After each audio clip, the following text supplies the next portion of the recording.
সেদিন ছিল 14 ফেব্রুয়ারি, Valentine's day. হ্যাঁ, ভ্যালেন্টাইন্স ডে তো সবাই ঘুরতে যায়, আমিও গেছিলাম, বাট মেলায় গেছিলাম। তো আমি গেছিলাম সুভাষ মেলায়, এর আগের মিনি ব্লগে তোমরা দেখেছো। তো আমি একা যাইনি, আমার সাথে গেছিলো আমার অফিস কলিগ, মানে আমার সিনিয়র ম্যাডাম আর তার ফ্যামিলি। তো ফার্স্টেই দেখো আমরা এখানে অটো করে চলে এলাম। তখনও বাইরের দোকানগুলো সবে বসছে, বাট আমরা চলে এসেছিলাম ডিরেক্ট পার্কের ভেতরে মেন মেলাতে। তো এসেই দেখি আমাদের পুচকিটা ফার্স্টে রেলগাড়িতে চড়েছে।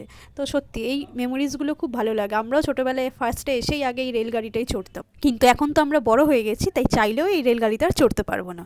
দেন তারপর আমরা এগিয়ে চললাম বাকি মেলা ঘোরার উদ্দেশ্যে। তো ফার্স্টে এসেছিলাম একটা হ্যান্ডমেড জুয়েলারির শপে, যেখানে অ্যান্টি টার্নিশ জুয়েলারি ছিল, এছাড়া হ্যান্ডমেড জুয়েলারি ছিল। কালেকশন খুবই ভালো ছিল, কিন্তু প্রাইস অনেক হাই বলছিল। দেন পরপর অনেক দোকান ছিল, যেখানে বেডশিট, বেড কভার, এছাড়া রেগুলার ইউজ করার জন্য কাপড় জামা পাওয়া যাচ্ছিল, যেগুলো 100-150 টাকা করে বিক্রি হচ্ছিল। ইনারওয়্যার, রেগুলার ইউজের টি শার্ট, এগুলো খুবই ভালো ছিল, ব্র্যান্ডেড ছিল।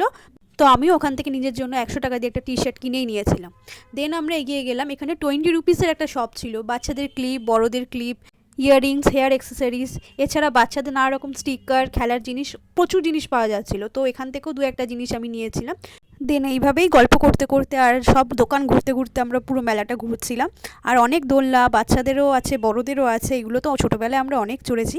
তার মাঝখানে আমরা একসাথে একটু ক্লিপ করে নিচ্ছিলাম, মানে ভিডিও করে নিচ্ছিলাম। দেন হঠাৎ করে দেখলাম একজন নিয়ে এসছে তার বাড়ির ক্যাটকে, মানে পেটকে নিয়ে এসছে।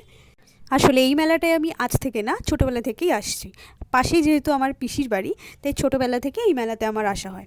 আর এই মেলাটা হলো কাকুরগাছিতে। আশা করি যারা কলকাতার মধ্যে থাকে তারা সবাই জানে। তারপর এখানে একটা দোকান ছিল, যেখানে 20 রুপিস করে ঝুড়ি, মগ, এছাড়া ঘরের নানান যাবতীয় জিনিসপত্র পাওয়া যাচ্ছিল। আর তারপর আমরা এলাম এই আচারের দোকানে, আচার এছাড়া আনার দানা এইসব পাওয়া যাচ্ছে। তো আমি আর নিইনি, আমার যে সিনিয়র ম্যাডাম ছিলেন উনি কিনেছেন, আমি আর কিনিনি।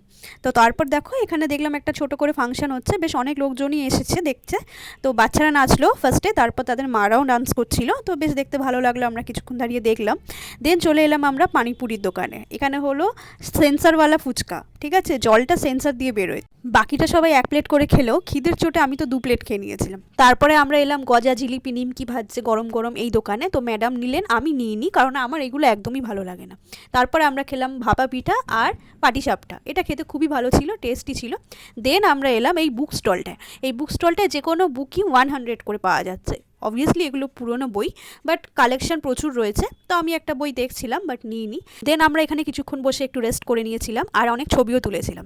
আর কি, মেলায় ঘুরে আনন্দ মজা করে এবার তো বাড়ি যাওয়ার পালা। তাই ওরাও চলে গেল বাড়ি, আর আমিও এখানে অটো করে চলে এলাম বাড়িতে। দেখা হচ্ছে নেক্সট মিনি ব্লগে। আজকের মতো টাটা।